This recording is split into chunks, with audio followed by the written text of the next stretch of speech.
Welcome to Savvy Business, Life Unscripted with your host, Christina Rivera, where our guests share their wisdom and valuable business tips, empowering our audience to expand their personal potential.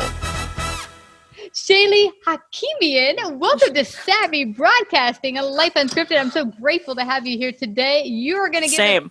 Yeah, I'm so happy to have you talk about the positive bent of how to use social media best for your business, because right now, not everyone's using social media in the most positive light, and you have Sherpa, is it? Social media? Sherpa. I love it. Yes. How did that happen? How did all this happen? So, like you said, there's many business owners who are tired of social media. They post all the time. They don't see a lot of traction. They're trying every shiny object on the internet. They're like, oh, we'll go on Snapchat. Oh, we'll go on TikTok. Oh, we'll make a Facebook group. It gets crazy. So I'm here to cut the noise down and help them figure out what their focus is. And how I got to this, right? It started off with me running a MySpace group for my weird hobby where we played online versions of Big Brother and Survivor on the internet. Such a dorky thing, but maybe you have Big Brother Survivor fans on your following, who knows? And I realized that managing that group was my earliest attempt at social media. And I ended up mentioning it on a job interview at a digital marketing agency for nonprofits. And I made it really vague because it was super dorky. And I was like, hey, I managed this online community before. I'm experienced in this. And I got the job and I started freelancing social media and all that kind of stuff. I was going to I imagine your crowd has also been to BNI meetings. Oh, yeah. Right? So I went to a BNI group. I kept going to these meetings. I was a visiting member I wasn't a member, but I was visiting a lot. And one lady was like, Shaily, I know you know so much about social media. I'm not sure if I can hire you yet. And honestly, the BNI crowd might not be ready to hire a social media manager. Yeah. But she was like, Shaily, I know you're an expert. Can I just hire you to sit down with me and teach me how this stuff works? Mm-hmm. And I was like, wait a second. I studied education at Indiana University. I'm certified K6. Just got recertified this week. Yeah. But I'm a certified teacher. I love empowering students, adults, anybody that I love. I love empowering them. And I was like, and I love social media. Is this crazy or is this the perfect job for me? So for the last couple of years, my focus has been really on giving clarity and accountability to business owners to do their own marketing, really helping them focus their efforts, really helping them get a better mindset around social media so that if they ever do decide to hire a social media manager, they know exactly what they're hiring for. And a lot of times business owners don't know what they're hiring for, but I'm there to give them focus so they don't waste their time, waste their energy on stuff. And I help them get more out of the referral network too. With the BNI crowd, they know a million people, but they're not re-engaging those people between meetings. So that's a good point. That's what I got from BNI. They were kind of, for me, like a megaphone, oh, come on, let me talk about my thing. Oh no, let me talk about my thing. I'm like, can we just know each other first? Yes. Yeah. Now tell me, what have you found working with business owners? You said they're not really hip on what social media and what they need to grow their business. What have you found as some of the faux pas or mistakes business owners make? With regard to social media? I don't think that they realize that they have more skills in this department than they do. Mm-hmm. I think a lot of times they're like, let's go try a million things and hope something sticks. That is not a good way to do social media. Mm-hmm. Business owners are the most unique population to win on here because social media takes relationships. The same way that you've cultivated a relationship with everybody that listens to your podcast and is part of you, they also have done the best job of having a referral network. Mm-hmm. But the part that they're missing is they don't get that social media and the referral network are the same exact thing. So if somebody let's say I meet somebody at an event yesterday, which there's no events right now, unfortunately, but what are you going to do? I meet someone yesterday. They might not need my services yet. They also don't know me at all yet. But if I add them on LinkedIn after the event, 6 months from now, they're going to see my awesome LinkedIn post. I'm getting lots of good traction there. I love LinkedIn right now. They're going to see my post in 6 months and maybe then they're going to need me. But at that point, they'll have already gotten to know me through my content, through my profile, through all of this stuff. And if that's one person at an event. Now let's say somebody that I hired me 2-3 years ago, maybe they forget about you. You don't see them every couple weeks, couple months. They forget that you're an option. I pop up on their news feed and they're like, oh, Shaily, I got to refer you to my friend. Oh my gosh, I remember you now. And I think that's the part that they miss is that you can't stay in touch with all of the people that love and adore your business. But with social media, if you put the right people on the right platform and feed them the information that reminds them that you're the expert, the possibilities are endless. You've already got an audience, but people don't know that. And that's the part where I want to really get people to reshift how they think about their own marketing.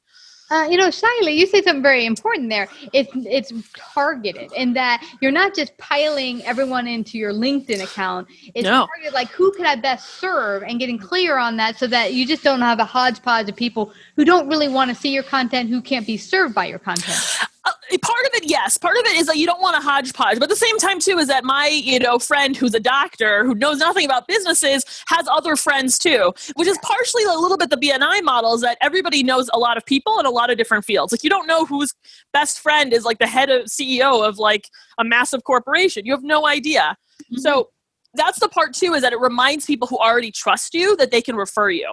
That's the part, because like new connections, right? If I meet you like we met recently, right? Yeah. You don't know if I'm crazy. You don't know what I can do. But if you've now gotten to know me, we've done 10 podcasts together. It's a few years down the line.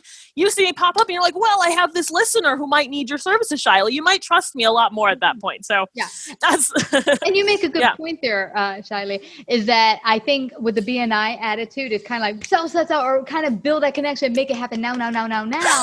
When it's time. Relationships don't happen right now. I mean, you go on a date with someone, maybe it'll turn into a long-term relationship and maybe marriage, but it's not like first date, okay, let's get married, walk down the aisle. It's like, no, it's never that. Yeah. Because, I mean, that's who hires people. I mean, that's what business owners already know.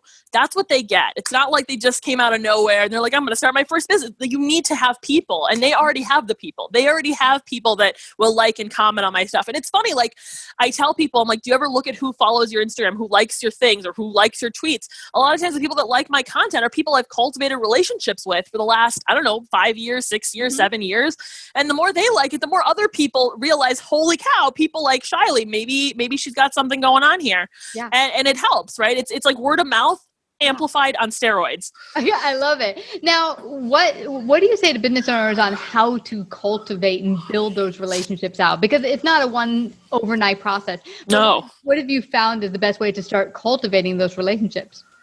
So at least the way that I see it is I look at who likes my stuff. And if there's someone that has hired me in the past or someone that I think could open doors for me, I check in with them. I see, oh, you liked my post. I would send them a message, say, hey, Johnny, like, thanks so much for liking my LinkedIn post. How is your, email marketing business going or whatever? Like, I'll just check in and I'll just say something nice and kind, or like just seeing my profile as I look at it as like a billboard. So let's say like there's someone who, I love working with business consultants, helping them consult their clients. Yeah. Let's say there's a business consultant out there and I look at their profile. There's a very good chance that if anything, they'll look at my profile. And if there's something interesting on there, they're going to get to know me better. And if they see my content now for the next 6 months, maybe that'll open a door for me. That's one piece of the puzzle, is that using social media as an excuse to bump into people on the internet. Like, I think grocery store model. When you bump into someone you haven't seen at the grocery store and so long, oh my gosh, how are you? Oh, well, now that I've seen you, I should connect you with this person. Or like, you can't do it. Like, most business owners have no capacity to phone call every single person that they've ever networked with in their life, but their social media can do that, and surprisingly at scale. And that's for me. Yeah, exactly. And you know what I find when you're real and not always trying to push something? Like for me, lately, I've been growing as a person. I did a big move recently, moved to Texas. It's awesome. And I just share with people my growth and what I'm going through in my life with my peeps. And they're like, oh, that's so cool, man. And then they're excited. Oh, let me share my thing going on. And then here it is, because we're real people at the end of the day. If you're a business owner, you're a business owner, but you're also a real person. 100%. And honestly, I'll say this too. One thing I notice people do is that like they think of their content as, hey, like, and this is something you said earlier, like the me stuff. It's like, oh, look, I did a thing, or oh, look at me, I spoke at this event, or I was on a podcast, or like, look what I did, I got this award. I'm like, I don't care. Yeah. I want to know how you can help me or how you can be helpful to people. And I'll give you an example. Can I give you an example here? Yeah, sure. So let's say you're on a sales call with someone that, somebody wants to hire you. They ask you questions. They're always going to ask you, oh, tell me about this part of your service. Tell me about that part of your service. They didn't know that to begin with, but if you had that information easily accessible to people, maybe in content form, in email marketing form, on your website, as a FAQ, like the more they know, the easier it is for them to trust that you are the person for them. And that's the part where social media can fill that gap, because not every person's going to give you that chance to get on the cell phone, but people don't think that when they sign up to be friends with you on LinkedIn, that they're actually signing up for your marketing. Yeah. So, ta-da. And not only that, see, all the time you could be offering, like I offer the podcast, but other people offer different types of media and information to help people. And maybe it's a book. Maybe you're an author. I know someone who's a great business owner, and he just kicked out the most amazing books to help business owners. Ooh. And so when you kick that out there, and I bought every book he's put out there.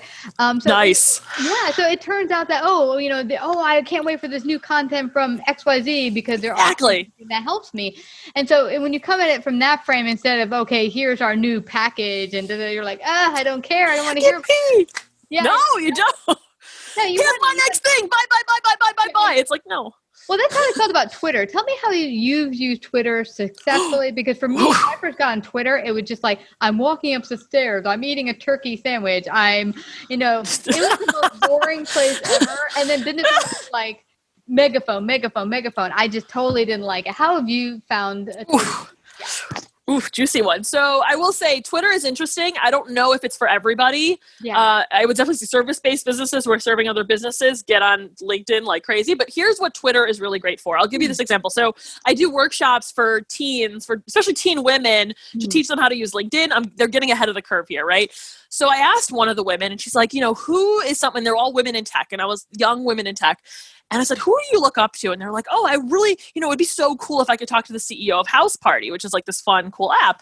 And I was like, okay, well, why not? Go talk to her. And so we looked her up on LinkedIn. She didn't have a lot of traction on there. And I was like, okay, whatever. And I said, well, look her up on other platforms. So I said, usually Twitter is the easiest place to find people that you want to connect with. It's way easier than email, way easier than if someone's super famous on LinkedIn.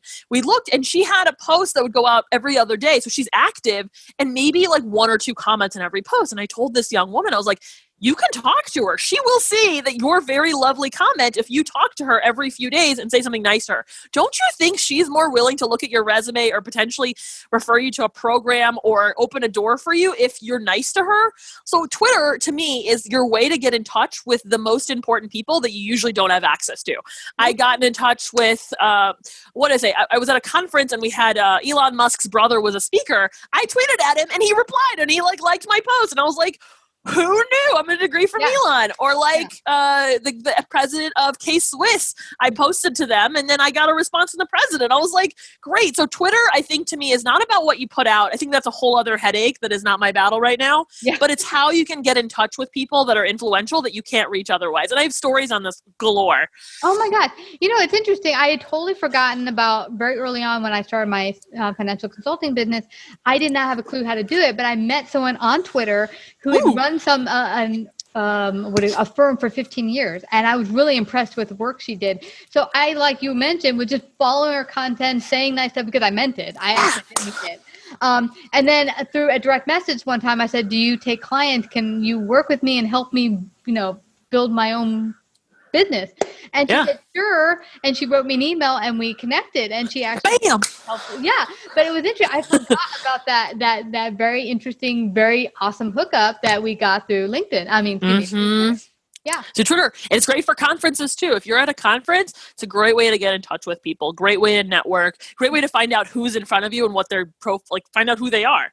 It's wild. So I talked about this all day. It's fascinating. Yeah. Well, unfortunately, our time here is short, but I don't want to leave without people finding out how they can work with you, Shaily, and get all of their social media up and running positively, effectively. Yes. How can they do that?